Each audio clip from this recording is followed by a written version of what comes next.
Hi friends, welcome to easy learning channel. ఈరోజు వీడియోలో మనం మెయిన్ టాపిక్ అనేది అయితే చెప్పుకోబోతున్నాం జావాలో. అండ్ ఈ టాపిక్ వచ్చేసి మనకు జావాలో చాలా అంటే చాలా ఇంపార్టెంట్. అండ్ ఊప్స్ కాన్సెప్ట్ తర్వాత మనకు ఈ టాపిక్ అనేది అయితే చాలా ఇంపార్టెంట్. టాపిక్ నేమ్ వచ్చేసి అరేస్. ఈ అరేస్లో మనం యూజ్ చేసుకొని ప్రోగ్రామింగ్స్ అనేది అయితే రాస్తూ ఉంటాము. మనకు ఈ కాన్సెప్ట్లో చాలా అంటే చాలా అరేస్ ప్రోగ్రామ్స్ అయితే ఉంటాయి. మనం చాలా చూస్తూ ఉంటాము ప్రోగ్రామింగ్ కోడింగ్ అనేది అయితే. ఇందులో చాలా మెథడ్స్ ఉంటాయి, కొన్ని మనం ఈజీగా నేర్చుకుందాము. లేట్ చేయకుండా టాపిక్లోకి అయితే వెళ్ళిపోదాం మనము. అండ్ ప్రీవియస్ వీడియోస్ చూడకపోతే మన ఛానల్లోకి వెళ్ళి వీడియోస్ అనేది అయితే చూసి ఈజీగా నేర్చుకోండి. ఈరోజు వీడియోలో జావా అరేస్ అంటే మనకు ఏంటో తెలుసుకుందాం first. Java array is an object which contains elements of a similar data type. The elements of an array are stored in a contiguous memory location. Array in Java is index based. First element of the array is stored at the 0th index. Second element is stored in first index and so on. ఇక్కడ ఎలాగంటే Java arrays is an object. మనకు ఒక ఆబ్జెక్ట్లో similar data types అనేది అయితే store అవుతుంటుంది. Like ఎలాగంటే ఇప్పుడు integer values store చేయాలనుకుంటే ఓన్లీ ఇంటీజర్ వాల్యూసే స్టోర్ చేయగలము. లైక్ ఇంటీజర్ కానీ స్ట్రింగ్ కానీ డబుల్ కానీ ఇలా డిఫరెంట్గా స్టోర్ చేయడానికి అయితే కుదరదు అరేస్లో. అందుకే ఇక్కడ మనకు జావా అరే ఈజ్ అన్ ఆబ్జెక్ట్ అని చెప్పుకోవచ్చు, which contains elements of A similar data type. ఏదైనా కానీ ఇప్పుడు స్ట్రింగ్ వాల్యూస్ ఇస్తే ఓన్లీ స్ట్రింగ్ డేటానే ఉండాలి. అండ్ ఇంటీజర్ వాల్యూస్ ఇస్తే ఓన్లీ ఇంటీజర్ వాల్యూస్ ఉండాలి. ఫ్లోట్ వాల్యూస్ ఇస్తే ఫ్లోట్ వాల్యూ. ఈ విధంగా అయితే మనము డేటా అనేది అయితే స్టోర్ చేస్తూ ఉంటాము అరేస్లో. ఒకటి ఇంటీజర్, ఒకటి స్ట్రింగ్, ఒకటి డబుల్, ఒకటి ఫ్లోట్, ఇలా ఇవ్వడానికి అయితే కుదరదు మనకు అరేస్లో. అండ్ మనకు అరేస్ వచ్చేసి index based. Like first index వచ్చేసి 0 నుండి స్టార్ట్ అవుతుంది. ఇప్పుడు ఒక ఎలిమెంట్ని స్టోర్ చేయాలనుకుంటే అది 0th ఇండెక్స్లో స్టోర్ చేయాలి ఫస్ట్ ఎలిమెంట్. అండ్ నెక్స్ట్ వచ్చేసి ఫస్ట్ ఇండెక్స్లో మనం సెకండ్ ఎలిమెంట్ని స్టోర్ అవుతుంది. ఇది మనకు అరేస్ అని చెప్పుకోవచ్చు. అండ్ అడ్వాంటేజెస్ చూసుకున్నట్లయితే code optimization. It makes the code optimized. We can retrieve or sort the data efficiently. మనం ఆ డేటాని రీట్రైవ్ చేసుకోవచ్చు, షార్ట్ చేయొచ్చు ఎఫిషియెంట్లీగా. అండ్ సెకండ్ వచ్చేసి ర్యాండమ్ యాక్సెస్. మనకు అరేస్ వచ్చేసి ఇండెక్స్ బేస్డ్ కాబట్టి మనము ఏ ఇండెక్స్లో ఏ వాల్యూ ఉంది, ఏ ఇండెక్స్లో ఏ డేటా ఉంది అనేది యాక్సెస్ చేసుకోవచ్చు ఈజీగా. ఆ పొజిషన్ని బట్టి, ఇండెక్స్ పొజిషన్ని బట్టి మనము అందులో ఉన్న డేటాని యాక్సెస్ అయితే చేసుకోవచ్చు ర్యాండమ్ యాక్సెస్గా. ఎటువంటి ఇబ్బంది అయితే ఉండదు. ఇది ఒక అడ్వాంటేజెస్ అని చెప్పుకోవచ్చు. అండ్ నెక్స్ట్ డిసడ్వాంటేజెస్ వచ్చేసి సైజ్ లిమిట్. మనకు అరేస్లో ఓన్లీ సైజ్ లిమిట్ అనేది అయితే ఉంటుంది. ఫస్ట్ మనం ఎంత సైజ్ ఇస్తామో ఆ సైజే ఉంటుంది. మనకు ఎక్స్ట్రా సైజు కావాలంటే ఇంక్రీజ్ అయితే అవ్వదు. అందుకే మనకు ఇది ఒక డిసడ్వాంటేజెస్ అనేది చెప్పుకోవచ్చు. We can store only the fixed size of element in the అరే. మనం ఇప్పుడు ఒక 10 ఇండెక్స్ సైజ్ తీసుకున్నట్లయితే ఓన్లీ 10 వాల్యూసే మనం స్టోర్ చేయగలము. అందుకు ఇది ఒక డిసడ్వాంటేజెస్ అని చెప్పుకోవచ్చు. It doesn't grow it's size at run time. చెప్పాను కదా, ఇంక్రీజ్ అయితే అవ్వదు, సైజ్ని మనం ఇంక్రీజ్ చేసుకోవాలన్నా అవ్వదు. ఇది ఒక డిసడ్వాంటేజెస్.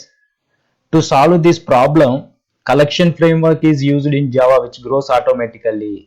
ఈ డిసడ్వాంటేజెస్ని మనము ఓవర్కమ్ చేయడానికి కలెక్షన్స్ ఫ్రేమ్వర్క్ అనేది అయితే యూజ్ చేసి మనకు ఆటోమేటిక్గా సైజ్ అనేది అయితే గ్రో చేసుకోవచ్చు. కలెక్షన్ ఫ్రేమ్వర్క్లో ఎటువంటి డిసడ్వాంటేజెస్ అయితే ఉండదు సైజ్ లిమిట్కి. అండ్ నెక్స్ట్ వచ్చేసి types of array in Java. There are 2 types of array. Single dimension array, multi dimensions array. ఈ single dimensional array, multi dimensional array అంటే ఎంతో తెలుసుకున్నాం. Single dimensional array in Java, syntax to declare an array in Java. మనము syntax అనేది అయితే ఈ విధంగా రాసుకోవచ్చు సింగిల్ డైమెన్షనల్ అరేకి. ఒక డేటా టైప్ ఇచ్చేసి బ్రాకెట్స్ డేటా టైప్ పక్కనిచ్చి మనము రిఫరెన్స్ వేరియబుల్ తీసుకోవచ్చు, లేదా డేటా టైప్ ఇచ్చి రిఫరెన్స్ వేరియబుల్కి ముందు అరే బ్రాకెట్స్ ఇచ్చుకోవచ్చు. Data type and reference variable తర్వాత కూడా మనం బ్రాకెట్స్ అయితే ఇచ్చుకోవచ్చు. ఈ విధంగా మనం సింటాక్స్ అనేది అయితే రాసుకోవచ్చు సింగిల్ డైమెన్షనల్ అరే. అండ్ ఒక ప్రోగ్రామింగ్ అయితే చూద్దాం. మనము ఒక క్లాస్ అనేది అయితే తీసుకున్నాం మెయిన్ మెథడ్, అండ్ మనం సైజ్ ఎంత కావాలనేది అయితే సెలెక్ట్ చేసాం. ఇక్కడ ఇంట్ ఏ అరే ఈజ్ ఈక్వల్ టు న్యూ ఇంట్ 5, సైజ్ అనేది అయితే 5 కావాలి. దాన్ని మనము డిక్లరేషన్ అండ్ ఇన్స్టాన్షియేషన్ ఇచ్చాము. ఒక ఆబ్జెక్ట్ అనేది అయితే అరే ఆబ్జెక్ట్ అనేది అయితే క్రియేట్ చేశాము, బట్ కానీ వాల్యూస్ అయితే ఇవ్వలేదు. ప్రస్తుతానికి జీరోస్ ఉన్నాయని చెప్పుకోవచ్చు మనం. అండ్ 0 ఇండెక్స్లో 10 వాల్యూ ఇన్షియలైజేషన్, ఫస్ట్ ఇండెక్స్లో 20 values initialization, second third fourth ఇండెక్స్లలో సమ్ వాల్యూ ఇన్షియలైజేషన్. దాన్ని మనం ఫర్ లూప్ యూజ్ చేసుకొని ప్రింట్అవుట్ అయితే చేస్తున్నాము. For loop int I is equal to 0, I less than a dot length. మనకు లెంత్ వచ్చేసి ఇక్కడ చూసుకున్నట్లయితే ఇండెక్స్ స్టార్ట్ అయ్యేది 0 to స్టార్ట్ అవుతుంది. మనం లెంత్ చూసుకున్నట్లయితే 1 2 3 అనేది 1 నుంచి కౌంట్ చేసుకోవాలి. మనకు 5 లెంత్ వచ్చేసి 5 ఉంది. ఆ 5 వరకు మనకు ఈ ఫర్ లూప్ అనేది అయితే ఇటరేషన్ అవుతుంది. మనకు ఆ వాల్యూస్ అనేది అయితే ప్రింట్ అవుతాయి. అండ్ నెక్స్ట్ వచ్చేసి ఇంకో ప్రాబ్లం తీసుకున్నట్లయితే ప్రోగ్రామింగ్, నేను డిక్లరేషన్, ఇన్స్టాన్షియేషన్ అండ్ ఇన్షియలైజేషన్ ఇక్కడ ఆబ్జెక్ట్ అనేది క్రియేట్ చేసి ఇన్స్టాన్షియేషన్ ఇచ్చేసి, లైక్ డిక్లరేషన్ అంటే మనము ఇంట్ అరే ఈక్వల్ టు బ్రాకెట్లో వాల్యూస్ ఇచ్చేసాం కదా, మనం రిఫరెన్స్ వేరియబుల్కి ఆబ్జెక్ట్ అనేది అయితే క్రియేట్ చేసుకోమనేది డిక్లరేషన్ చెప్పుకోవచ్చు. ఇన్స్టాన్షియేషన్గా క్రియేట్ చేసినాం. అండ్ ఇన్షియలైజేషన్ కూడా అంటే మనం వాల్యూస్ని ఇన్షియలైజ్ చేయడం. మనం ఈ 3 ఒకేసారి ఇచ్చేసాం, లైక్ ఇంట్ అరే ఈజ్ ఈక్వల్ టు 33 3 4 5 అని. ఇక్కడ ఫర్ లూప్ యూజ్ చేసి మనము మళ్ళీ ప్రింట్ చేస్తున్నాం. ఈ విధంగా కూడా మనం ప్రోగ్రామింగ్ అనేది అయితే రాసుకోవచ్చు. మనం అరే యూజ్ చేసుకొని చాలా అంటే చాలా ప్రోగ్రామ్స్ ఉంటాయి, అవి చిన్నగా నేర్చుకుందాం మనం కోడింగ్ కూడా. అండ్ నెక్స్ట్ వచ్చేసి for each loop for Java array. మనము ఇందులో ఫర్ ఈచ్ లూప్ కూడా యూజ్ చేసుకోవచ్చు. We can also print the Java array using for each loop. For loop ఎలా యూజ్ చేస్తామో ఫర్ ఈచ్ లూప్ కూడా యూజ్ చేసి మనం ప్రింట్ చేసుకోవచ్చు ఈజీగా. The Java for each loop prints the array elements 1 by 1. ఈ ఫర్ ఈచ్ లూప్ కూడా మనకు డేటాని 1 by 1 గా మనకు ప్రింట్ అయితే ఇస్తుంది. It holds an array element in a variable then executes the body of the loop. మనం దీనికి సంబంధించిన ప్రోగ్రామింగ్ చూసుకున్నట్లయితే అర్థమవుతుంది. ఒక క్లాస్ రాసాము, మెయిన్ మెథడ్ రాసాము, డిక్లరేషన్, ఇన్స్టాన్షియేషన్ అండ్ ఇన్షియలైజేషన్ చేసాము.